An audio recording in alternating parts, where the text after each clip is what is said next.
Un buen ciudadano es fácilmente identificable. Solo hace falta detallar sus comportamientos, escuchar sus palabras y comparar si hay congruencia entre la una y la otra.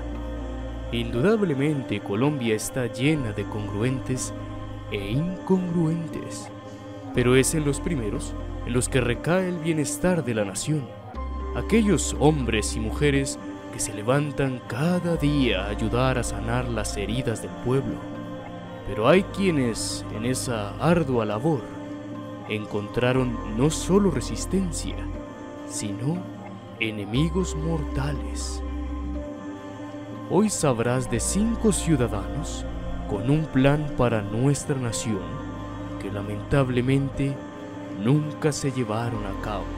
Estos son 5 candidatos presidenciales colombianos que fueron asesinados. Número 5.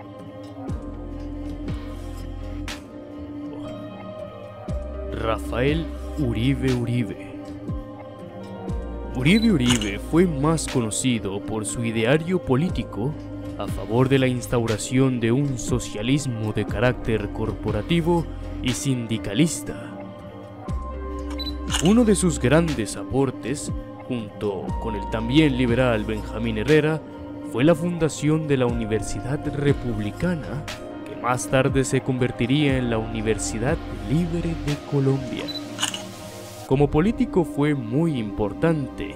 Era un activista por los derechos laborales en Latinoamérica y el primero en hablar del derecho social en Colombia. También fue clave para la creación del Ministerio de Agricultura en Colombia. Como miembro del Partido Liberal, fue el primero en establecer estatutos escritos en el partido y fue de la corriente moderada que buscaba armonía entre la Iglesia Católica y el Estado. Pese a esta postura, sus publicaciones fueron vetadas por el Vaticano. Uribe Uribe se había negado a apoyar al poderoso partido de coalición conservadora y liberal llamada Unión Republicana, liderado por el entonces presidente Carlos Eugenio Restrepo. Uribe fue el blanco de los más protervos ataques por parte de la prensa republicana, ya que había apoyado abiertamente la candidatura del conservatismo, pese a ser liberal.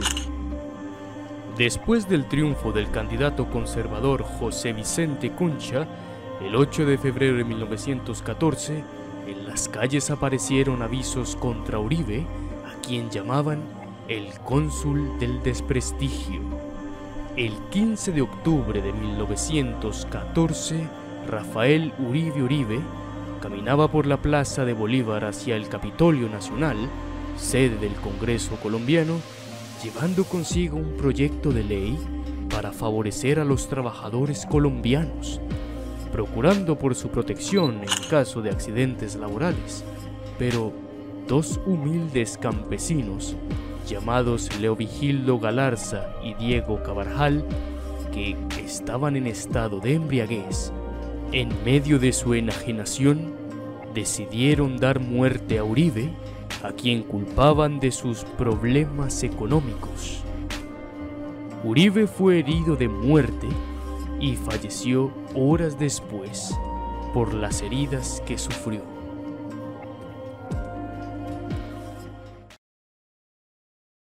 Número 4.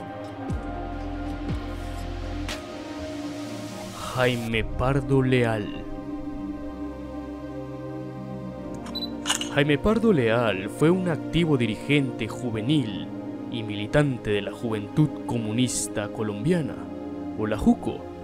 Fue juez, magistrado del Tribunal Superior de Cundinamarca y candidato a la Corte Suprema de Justicia.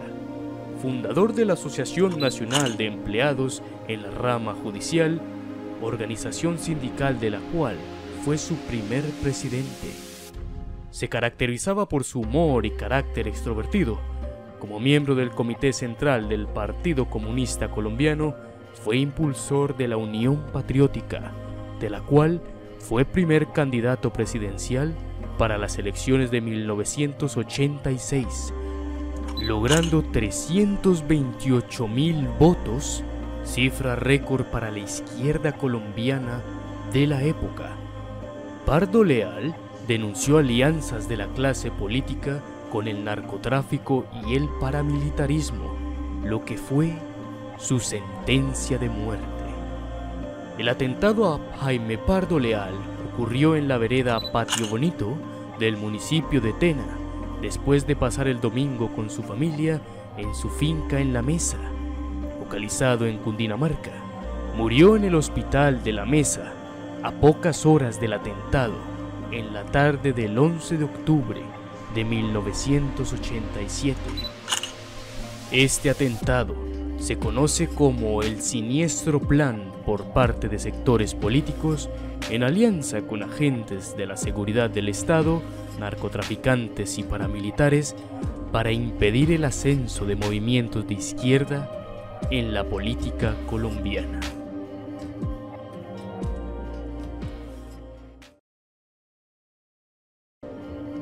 Número 3.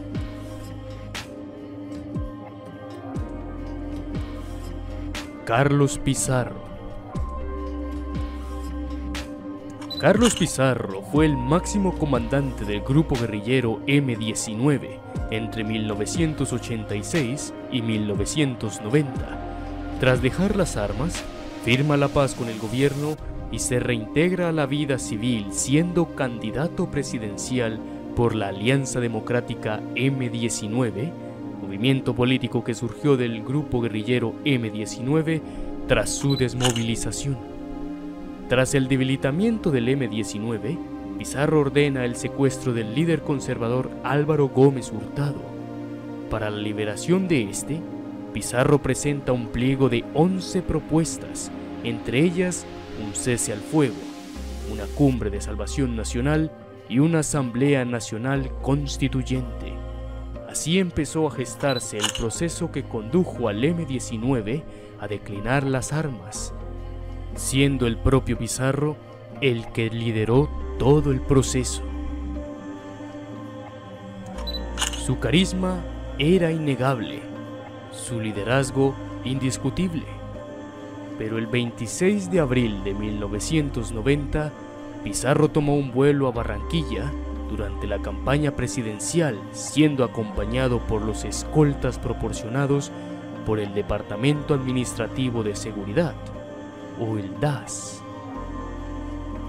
Gerardo Gutiérrez Uribe, alias Jerry, logró ingresar al mismo avión y en pleno vuelo sacó del baño una metralleta con la que disparó, provocando heridas a Pizarro, quien murió horas después en la Clínica Santa Rosa de la Caja Nacional de Prevención Social. Su cadáver fue llevado a la Quinta de Bolívar, el lugar donde se dio a conocer el M-19 al robar la espada de Bolívar.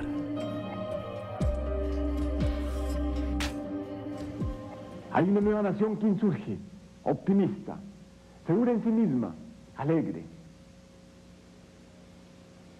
confiada en que puede sortear las amenazas de la muerte y avanzar en una dirección diferente, reconstruyendo nuestra moral pública, porque tenemos unos valores deshechos. Número 2. Luis Carlos Galán. Luis Carlos Galán fue un abogado, economista, periodista y político colombiano. Fue candidato a la presidencia de Colombia en 1982 y 1986 por el Nuevo Liberalismo, movimiento fundado por él mismo como derivación del Partido Liberal. Galán fue influenciado por el temple del caudillo liberal Jorge Eliezer Gaitán, a quien siempre admiró por su transparencia y forma directa de decir las cosas. Se considera que junto a Gaitán y Rafael Uribe fue uno de los grandes políticos del Partido Liberal en el siglo XX. A través del periodismo se dio a conocer entre la clase dirigente del país, siendo adoptado por el expresidente liberal Carlos Lleras Restrepo como su heredero político e intelectual. Lleras, siendo aún presidente, nombró a Galán en su primer cargo público como miembro de la delegación colombiana a la Conferencia Mundial de Comercio y Desarrollo en Nueva Delhi en 1969. Al año siguiente, el presidente conservador Misael Pastrana lo designó ministro de Educación, siendo el hombre más joven en acceder a un ministerio, cargo en el que permaneció hasta 1972, cuando pasó a la Embajada de Colombia en Italia durante 4 años. Su talento era innegable. Su conexión con la población y su trayectoria política, acompañada de un gran talento orador, le hizo ganar millones de corazones en Colombia. Sin embargo, Galán resultó asesinado el 18 de agosto de 1989, poco antes de comenzar su discurso en un evento público electoral en el municipio de Soacha, Cundinamarca. Galán recibiría los disparos desde la parte inferior de la tarima, desde donde se había subido momentos antes, mientras levantaba las manos para saludar a la gente. Fue asesinado a tiros por Jaime Eduardo Rueda Rocha, Henry de Jesús Pérez, bajo órdenes de, según la teoría oficial, el mismísimo Pablo Escobar.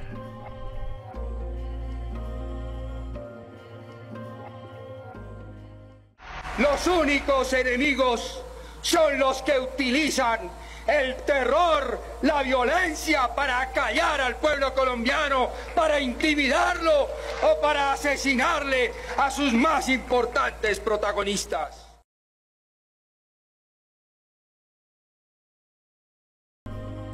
Número 1. Jorge Eliezer Gaitán.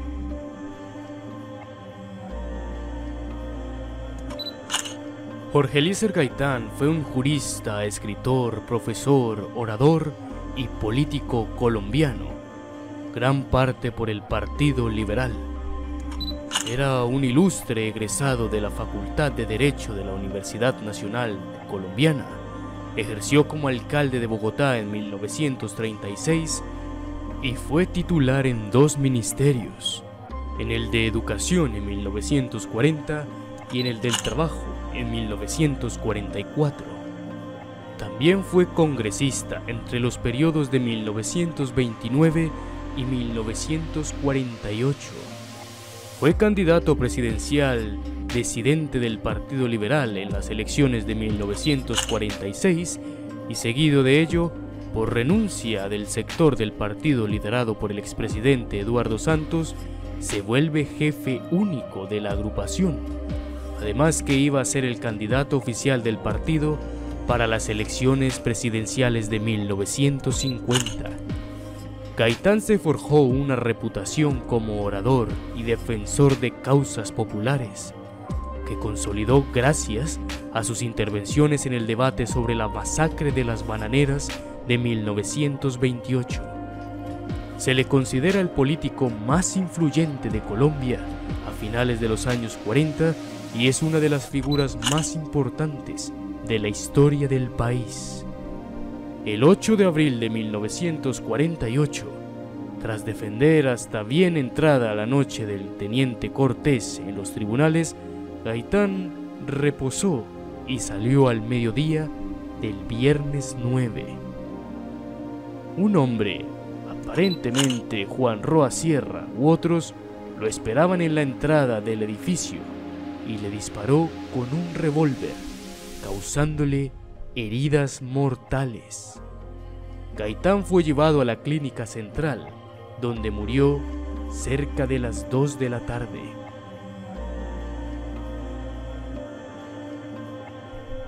Su asesinato produciría enormes protestas populares, inicialmente en Bogotá, conocidas como el Bogotazo, y luego a nivel nacional, iniciando un periodo sangriento en la historia del país, conocido como la violencia.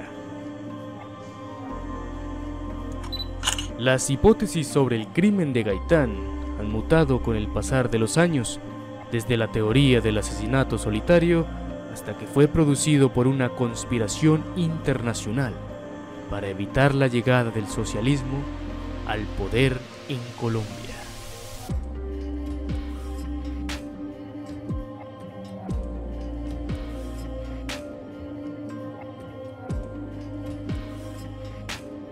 Nos sentimos muy orgullosos de esta vieja raza indígena y odiamos estas oligarquías que nos ignoran. Y detestamos a esta gente que odia al pueblo y cree que a la raza colombiana se le puede volver las espaldas y que el país político puede jugar con los dados de su habilidad sobre las túnicas de nuestro patriotismo.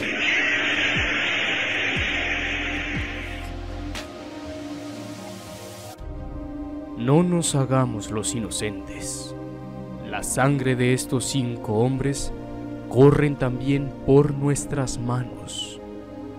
Aquellos que decidieron alzar la voz y pelear por su pueblo, y nosotros los ciudadanos los abandonamos. Si el video te gustó, por favor, dale like y comparte con tus amigos. Me ayudarías muchísimo. Muchas gracias.